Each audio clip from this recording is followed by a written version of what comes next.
Hasbro shifted gears and changed Joe from soldier to adventurer. And then in 1970 is when they launched the actual adventure team. This line was revolutionary. The Kung Fu grip hands worked really well. Your Joe was named whatever you named him. The adventures he went on was whatever you took him on. And the adventure team for me is my favorite part of G.I. Joe. But I will always have a soft spot for 12-inch original Joe. It's a very big part of the reason that I still collect toys. And it takes you back to when you're a kid.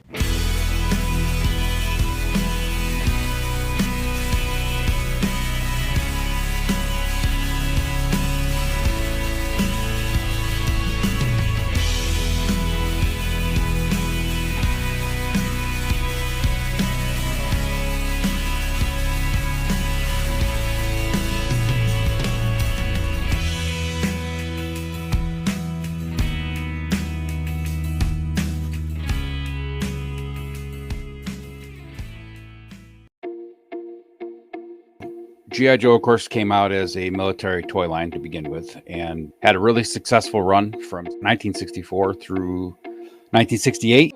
It was really interesting because the 12-inch figures in the 1960s, when it started, was a really hot property.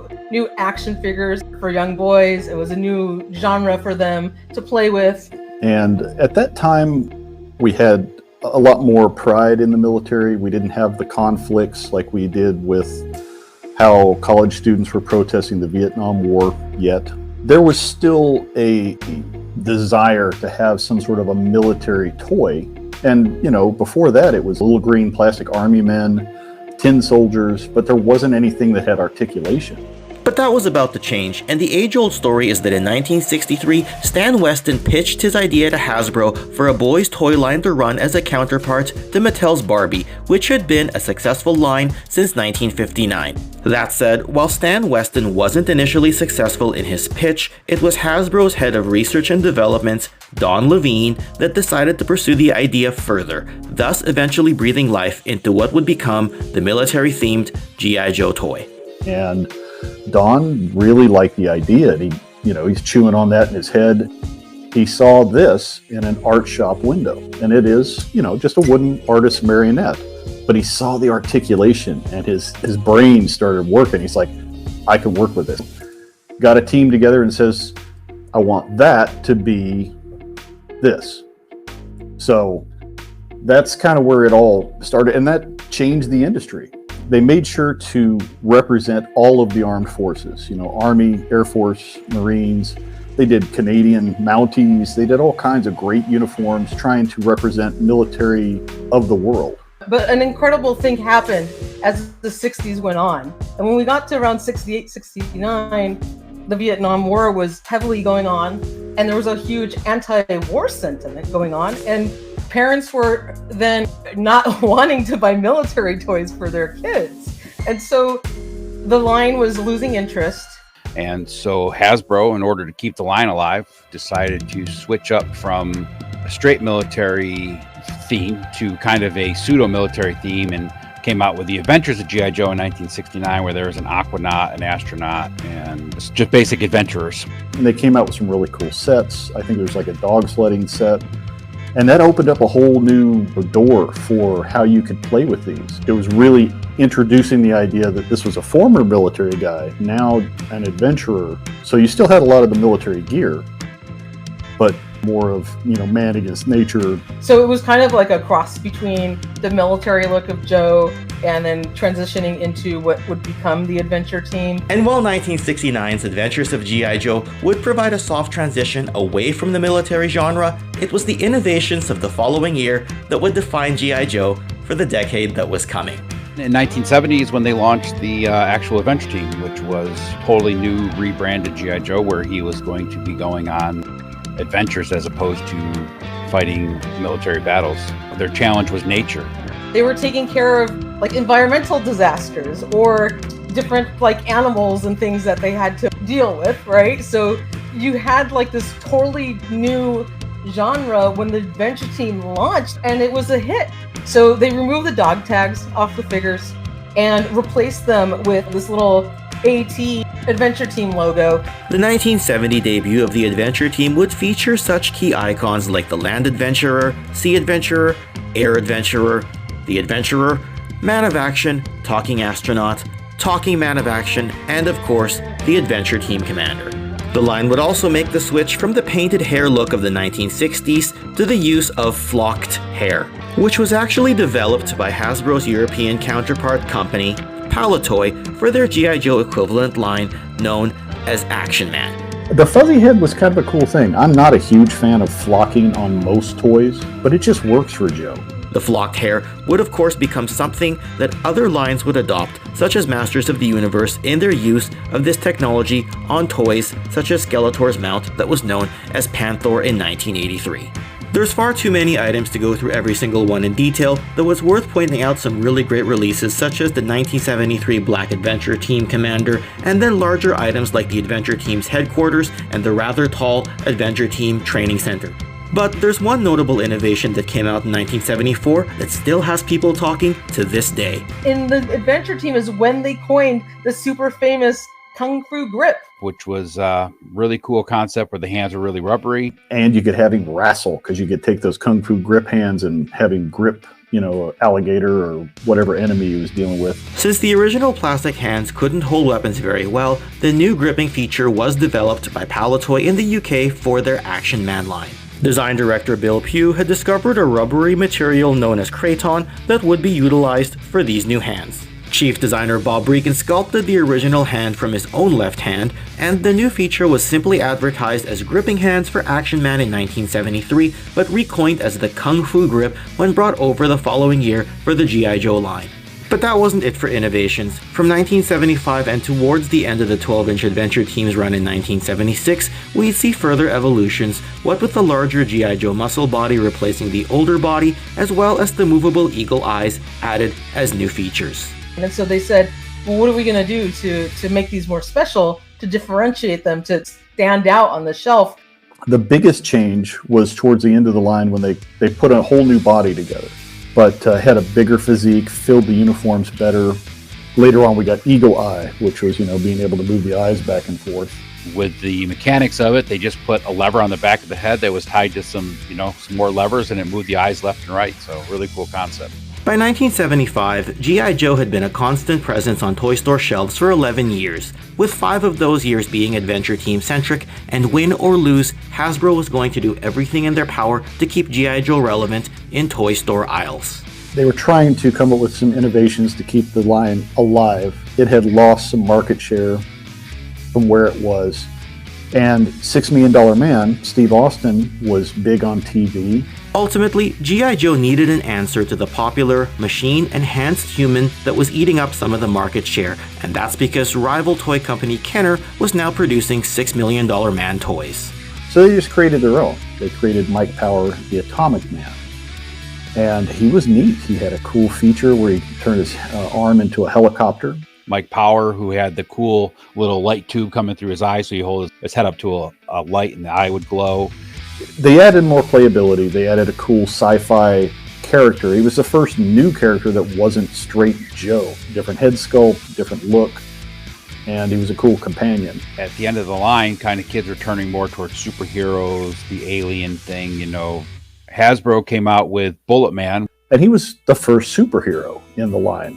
And I had, no real knowledge of Bullet Man. He'd been a character in the 1940s in the comic books. They created their own version of Bullet Man, gave him really cool chrome-looking helmet, arms.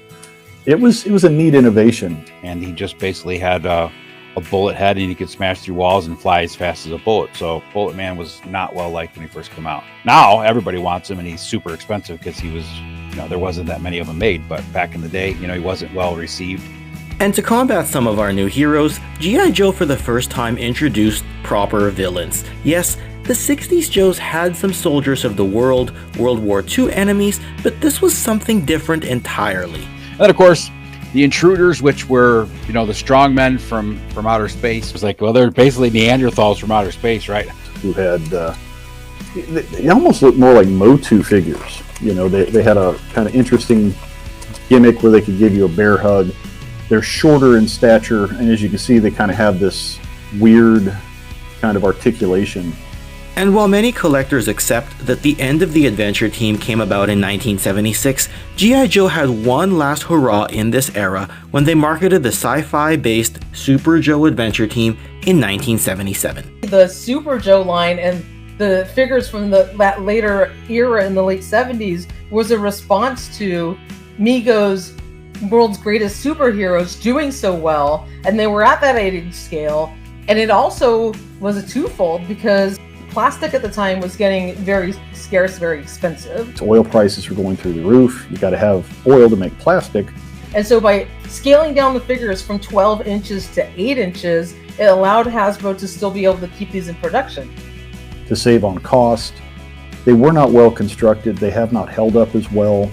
And they put them all into spandex suits, and the gimmick was they all had these chest pieces that, you know, you put a little watch battery in and you can push the button and it shone a light like a little tiny flashlight bulb. Gorn, who was an alien, he had a little flashlight inside of his chest itself. He was a green alien. And there's Darkon, who was the lead alien bad guy. They broke pretty easily. It was a good concept, but the follow-through just wasn't there. It was kind of like Hasbro was phoning it in at that point. They knew the line just wasn't going anywhere. The line only lasted 1 year, and it was kind of a combination of things. Again, Hasbro was trying to figure out how to innovate. Sci-fi was still popular. This is before the huge Star Wars craze changed everything and made the 3.75 like the key toy line, you know, where everybody was chasing that scale. Looking at what the Adventure Team accomplished from 1970 onwards, the line is very much associated with being part of a wholesome pastime and cheerful nostalgia. We can also think back to the play patterns involved with figures of this scale, and this is a play pattern that may have been lost in the decades since. Now, while some officially published short stories exist in either single-page comic adverts or through old-school records, for the most part, the child was on their own as far as imaginative play was concerned. I think it was my 5th birthday. I got a 1976 G.I. Joe Land Commander from the Adventure Team, which was, you know, I love that figure. I had one of those big Tonka Jeeps that was metal, and you know, Joe drove around in that thing in the backyard. I was starting to get into toy photography at the time, so I took the Adventure Team out to my backyard, and I had just the best time shooting pictures of them just on like the little rocks and the moss. We would go to the Navy Exchange where my dad was stationed, and the little toy section always had Joe stuff when I was a kid. So you could get him any kind of uniform. He could be an astronaut, he could be a scuba diver, whatever you wanted him to be. I remember my uncles. I have an uncle who's only maybe 5 years older than me, and he had all the Adventure Team stuff. And I remember just being a little kid, just being in awe with all that stuff. I had the Capture Copter, which was like the second iteration of the Joe helicopter. So me and my husband actually gave him a nickname. We called him Red because he has red hair, and I really enjoyed getting, you know, like the extra nautical gear on him, and this is just like my absolute favorite. Land Adventure was my go-to. He was my buddy who was always in my backpack or wherever we went. The first vehicle I got was the Adventure Team vehicle, ATV. It was an ATV. It was a 6-wheeler. It was just a cool little vehicle for a land adventure, and it could go in the mud and the dirt and the bathtub or wherever you wanted to take it. The 1970s era of G.I. Joe came out at a time when icons of pop culture across the big and small screens, as well as the music industry, were still in the midst of being established as the timeless names they'd eventually become. And the same goes for this iteration of G.I. Joe as an adventurer. He'd also become an evergreen icon who was a big name to children, albeit without having a specific name at all. He was just G.I. Joe.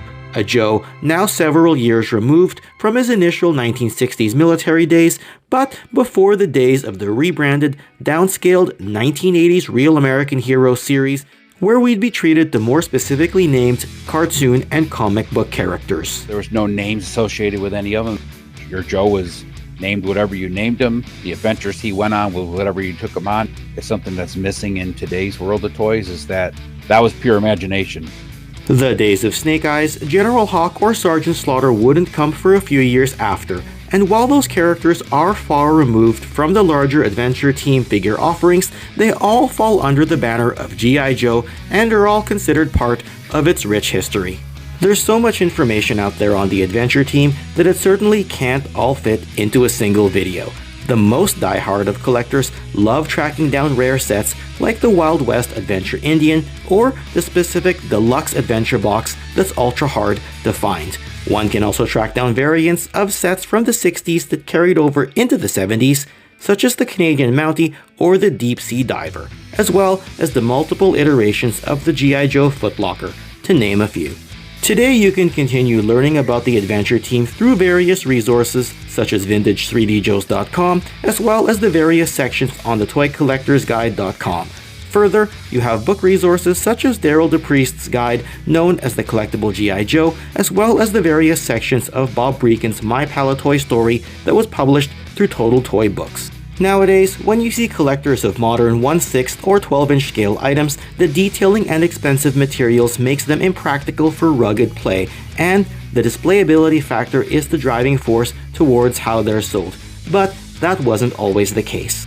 The 1970s era of G.I. Joe was a time when you tucked Joe underneath your arm or in your backpack when you headed outside for your playtime adventures. He wasn't just a toy, he was your friend, the one you came home to each and every single day after school, and the friend who was right there with you every single weekend. The G.I. Joe Adventure Team really pulls at my heartstrings and my nostalgia because it takes me back to the 70s. Let your imagination run wild as a kid. That's all you needed back in the 70s. Fuzzy Head Kung Fu Grip is always going to be tops in my Joe collection. It was a simpler time, and it takes you back to when you're a kid. Setting them up in like the sandbox or your backyard. But I will always have a soft spot for 12-inch original Joe because that was my first Joe. And the Adventure Team, for me, is my favorite part of G.I. Joe. They're just part of life for me, right? It's like a good friend that never lets me down.